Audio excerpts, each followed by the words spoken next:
ആ സൂര്യനെ നോക്കൂ അമീർ, അതിന് നല്ല ഭംഗിയില്ലേ? മാഷാ അല്ലാ, ഇത് വളരെ നന്നായിരിക്കുന്നു.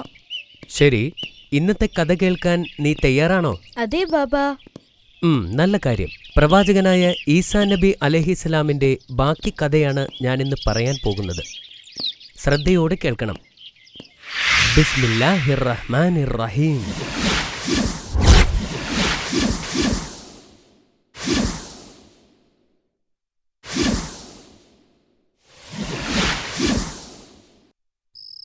ഈസാ നബി അലൈഹിസ്സലാം തൗറാത്ത് വളരെ ആവേശത്തോടെ വായിക്കുകയാണ്. അദ്ദേഹത്തിന് അള്ളാഹുവിനോട് കടുത്ത ആരാധനയാണ്. അദ്ദേഹം തൗറാത്തിന്റെ നിയമങ്ങൾ പിൻപറ്റിയാണ് ജീവിക്കുന്നത്.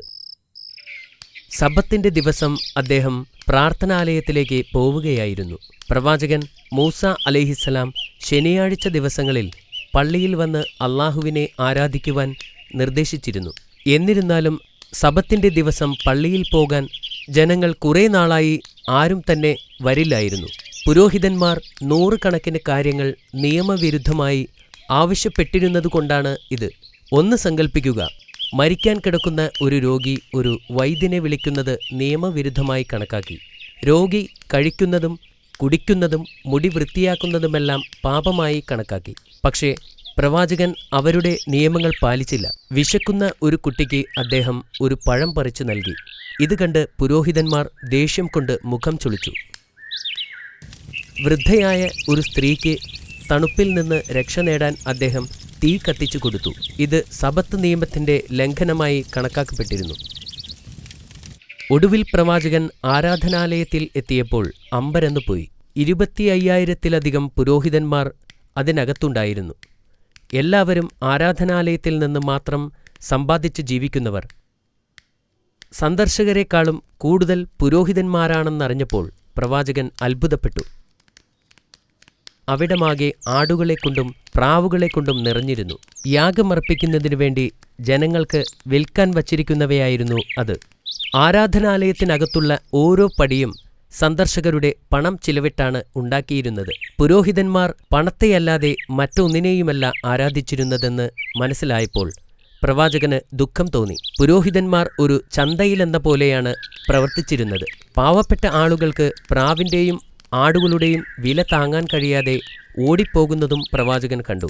പുറത്ത് ആയിരക്കണക്കിന് ആളുകൾ പട്ടിണി കിടക്കുമ്പോൾ പുരോഹിതന്മാർ ആരാധനാലയത്തിനുള്ളിൽ ധാരാളം സാധനങ്ങൾ യാഗം നടത്തി കത്തിച്ചു കളയുന്നത് എന്തിനെന്നോർത്ത് പ്രവാചകൻ വിഷമിച്ചു.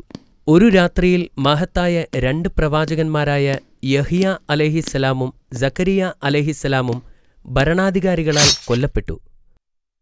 ആ രാത്രിയിൽ വെളിപാട് ഈസാ നബി അലൈഹിസ്സലാമിന്റെ മേൽ ഇറങ്ങിവന്നു. ഇസ്രായേൽ ജനത്തെ വിളിച്ചുകൂട്ടി ഉത്ബോധിപ്പിക്കാൻ അള്ളാഹു പ്രവാചകനോട് കൽപ്പിച്ചു. ലളിത ജീവിതം നയിച്ചിരുന്ന പ്രവാചകൻ അത് അവസാനിപ്പിച്ചു. ഈസാ നബിയുടെ ജീവിതത്തിൽ ആരാധനയും സമരവും ആരംഭിച്ചു.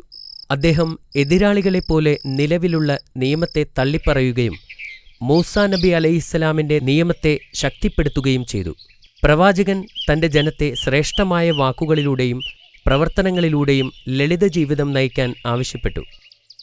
10 കൽപ്പനകൾ അവർ ഉദ്ദേശിക്കുന്നതിലും കൂടുതൽ മൂല്യമുള്ളതാണെന്ന് പുരോഹിതന്മാരെ മനസ്സിലാക്കാൻ പ്രവാചകൻ ശ്രമിച്ചു.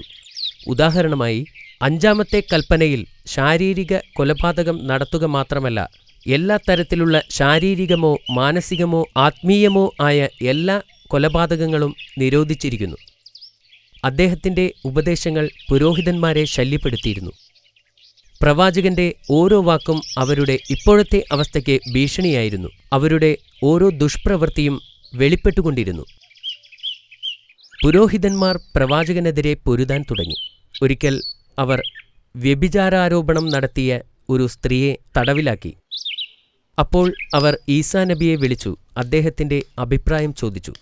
സത്യത്തിൽ ജനങ്ങളുടെ മുന്നിൽ അദ്ദേഹത്തെ തരം താഴ്ത്താൻ വേണ്ടിയായിരുന്നു അത്. മൂസാ നബിയുടെ നിയമമനുസരിച്ച് വ്യഭിചാരക്കുറ്റം ചുമത്തിയ ഒരാളെ കല്ലെറിഞ്ഞ് കൊല്ലണമെന്നായിരുന്നു നിയമം. ഈ സ്ത്രീയെ കൊല്ലുന്നത് പ്രവാചകൻ എതിർക്കുമെന്ന് പുരോഹിതന്മാർക്കറിയാമായിരുന്നു. അതിലൂടെ പ്രവാചകൻ മൂസാ നബിയുടെ ന്യായപ്രമാണത്തിനെതിരെ സംസാരിക്കുമെന്ന് അവർ കരുതി. അവർ ഈസാ നബിയുടെ മുൻപിൽ ആ സ്ത്രീയെ കൊണ്ടുവന്നു. വ്യഭിചാരിണിയെ കല്ലെറിയാൻ നിയമം നിർദ്ദേശിക്കുന്നില്ലേ എന്ന് ചോദിച്ചു. അതെ, പ്രവാചകൻ പറഞ്ഞു. അദ്ദേഹം പുരോഹിതന്മാരെയും ജനത്തെയും നോക്കി.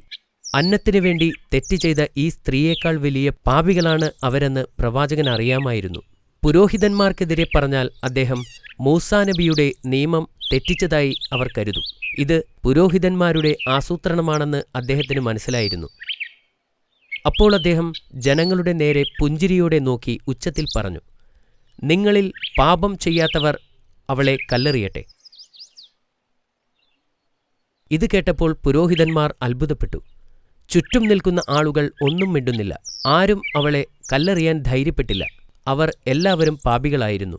ആർക്കും യോഗ്യതയില്ലായിരുന്നു. കാരണം ഒരു മനുഷ്യനും ഒരു പാപിയെ വധിക്കാനാവില്ല. പരമകാരുണ്യവാനായ അള്ളാഹുവിന് മാത്രമാണ് അതിനധികാരം. ആ ദിവസം വ്യഭിചാരക്കുറ്റത്തിൽ പ്രവാചകൻ ഒരു പുതിയ നിയമം കൊണ്ടുവന്നു. പ്രവാചകൻ അവിടെ നിന്ന് ഇറങ്ങിയപ്പോൾ ആ സ്ത്രീ അദ്ദേഹത്തെ പിന്തുടർന്നു. നബിയെ അവർ പിന്തുടരുന്നുണ്ടെന്ന് മനസ്സിലായപ്പോൾ അദ്ദേഹം അവിടെ നിന്നു. എന്നിട്ട് അവരോട് ചോദിച്ചു, എന്തിനാണ് എന്നെ പിന്തുടരുന്നത്? അവളുടെ വസ്ത്രത്തിൽ നിന്നും ഒരു സുഗന്ധദ്രവ്യം പുറത്തെടുത്തു. എന്നിട്ട് നബിയുടെ കാലിൽ പുരട്ടി കണ്ണീരുപയോഗിച്ച് അദ്ദേഹത്തിൻ്റെ പാദം കഴുകി. അവളുടെ തലമുടി ഉപയോഗിച്ച് അദ്ദേഹത്തിൻ്റെ പാദങ്ങൾ ഉണക്കി. അദ്ദേഹം അവളെ പിടിച്ച് എഴുന്നേൽപ്പിച്ചു. അപ്പോൾ പ്രവാചകൻ മുകളിലേക്ക് നോക്കിക്കൊണ്ട് ഇങ്ങനെ പ്രാർത്ഥിച്ചു, എൻ്റെ നാഥ, ഇവൾ ചെയ്ത പാപം നീ ക്ഷമിക്കണമേ. പ്രവാചകൻ തൻ്റെ ജനത്തോട് കരുണ കാണിക്കാൻ തുടർച്ചയായി അള്ളാഹുവിനോട് പ്രാർത്ഥിക്കുമായിരുന്നു. മറ്റുള്ളവരോട് കരുണ കാണിക്കാനും അള്ളാഹുവിൽ വിശ്വസിക്കുവാനും അദ്ദേഹം തൻ്റെ ജനങ്ങളോട് പറയുമായിരുന്നു. ഒരിക്കൽ അദ്ദേഹം തൻ്റെ അനുയായികളോട് ഇങ്ങനെ പറഞ്ഞു, എനിക്ക് ഒന്നുമില്ലെങ്കിലും എനിക്ക് ഉണരാൻ കഴിയും. ഈ ഭൂമിയിൽ എന്നേക്കാൾ ധനികനായി മറ്റാരുമില്ല. ഒരിക്കൽ പ്രവാചകൻ നടന്നു പോകുമ്പോൾ അന്ധനും കുഷ്ഠരോഗിയും തളർവാദക്കാരനുമായ ഒരു ഭിക്ഷക്കാരൻ അതുവഴി വന്നു. അദ്ദേഹം ഇങ്ങനെ പറയുന്നത് പ്രവാചകൻ കേട്ടു, മനുഷ്യരിൽ ഭൂരിഭാഗം വരുന്ന ജനങ്ങളും അനുഭവിക്കുന്ന പ്രശ്നങ്ങളിൽ നിന്നും എന്നെ സംരക്ഷിച്ചതിന് അള്ളാഹുവിന് സ്തുതി. പ്രവാചകൻ നടത്തം നിർത്തിയിട്ട് അദ്ദേഹത്തോട് ചോദിച്ചു, നിങ്ങൾ അന്ധനും കുഷ്ഠരോഗിയും തളർവാദക്കാരനുമാണ്. ഇനി ഏതു പരീക്ഷണമാണ് നിങ്ങൾ സഹിക്കേണ്ടത്? എന്നാൽ ഭിക്ഷക്കാരൻ പറഞ്ഞു, ഒരു പരീക്ഷണത്തിൽ നിന്നും അള്ളാഹു എന്നെ രക്ഷിച്ചു, ഏറ്റവും വലിയ പരീക്ഷണത്തിൽ നിന്നും. അത് അവിശ്വാസമാണ്. ആ പാവപ്പെട്ട വൃദ്ധൻ പറയുന്നത് കേട്ട് പ്രവാചകന് സന്തോഷമായി. അദ്ദേഹം മുന്നോട്ട് നീങ്ങി ആ വൃദ്ധന്റെ തോളിൽ കൈവച്ചു. അത് ഒരു അത്ഭുതമായിരുന്നു. പ്രവാചകൻ ആ മനുഷ്യനെ സ്പർശിച്ച ഉടനെ അദ്ദേഹത്തിൻ്റെ രോഗങ്ങൾ സുഖപ്പെട്ടു. അദ്ദേഹം എഴുന്നേറ്റ് നിൽക്കാൻ തുടങ്ങി. അള്ളാഹു അദ്ദേഹത്തെ സുഖപ്പെടുത്തി. അദ്ദേഹത്തിൻ്റെ മുഖം ഇപ്പോൾ സൗന്ദര്യം കൊണ്ട് തിളങ്ങി. ആ വൃദ്ധൻ പ്രവാചകന്റെ കൂടെ കൂടാൻ അനുവാദം ചോദിച്ചു. പ്രവാചകൻ സമ്മതിച്ചു. അങ്ങനെ അയാൾ പ്രവാചകന്റെ അനുയായിയായി തീരുകയും അള്ളാഹുവിനെ ആരാധിക്കുകയും ചെയ്തു. മാഷാ അല്ലാ, ഇതൊരു മഹത്തായ കഥയാണ്. കഥ ഇഷ്ടപ്പെട്ടതിൽ എനിക്ക് സന്തോഷമുണ്ട്. ബാബ ഇന്ന് ചോദ്യങ്ങളൊന്നും ചോദിക്കുന്നില്ലേ? ആ ഉണ്ട്. നീ റെഡിയാണോ? ഞാൻ റെഡിയാണ്. ശരി. സബത്തിന്റെ ദിവസം പുരോഹിതന്മാർക്ക് പ്രവാചകനോട് ദേഷ്യം തോന്നാൻ ഇടയായത് എന്തുകൊണ്ടാണ്?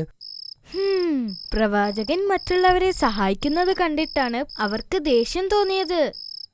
ഉത്തരം ശരിയാണ് അമീർ. ആരാധനാലയത്തിൽ പ്രവേശിച്ചപ്പോൾ പ്രവാചകന് ദേഷ്യം തോന്നാൻ കാരണമെന്ത്? സന്ദർശകരെക്കാൾ കൂടുതൽ പുരോഹിതന്മാരെ നബി അവിടെ കണ്ടു. പുരോഹിതന്മാർ പണം എല്ലാവരിൽ നിന്നും ഈടാക്കിയിരുന്നു. പണമില്ലാത്തവരെ അവിടെ നിൽക്കാൻ അനുവദിക്കില്ലായിരുന്നു. അവിടം ഒരു ചന്ത പോലെയായിരുന്നു. ശരിയല്ലേ ബാബ? മാഷാ അല്ലാഹ്, അതാണ് ശരിയായ ഉത്തരം. Very good Amir. Thank you ബാബ. ആ സ്ത്രീ പ്രവാചകനെ പിന്തുടർന്നതെന്തിനാണ്? പ്രവാചകൻ ആ സ്ത്രീയെ രക്ഷിച്ചതുകൊണ്ടായിരുന്നു പിന്തുടർന്നത്.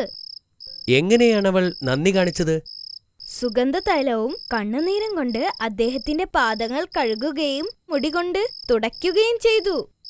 പ്രവാചകൻ കാണിച്ച അടുത്ത അത്ഭുതം എന്തായിരുന്നു?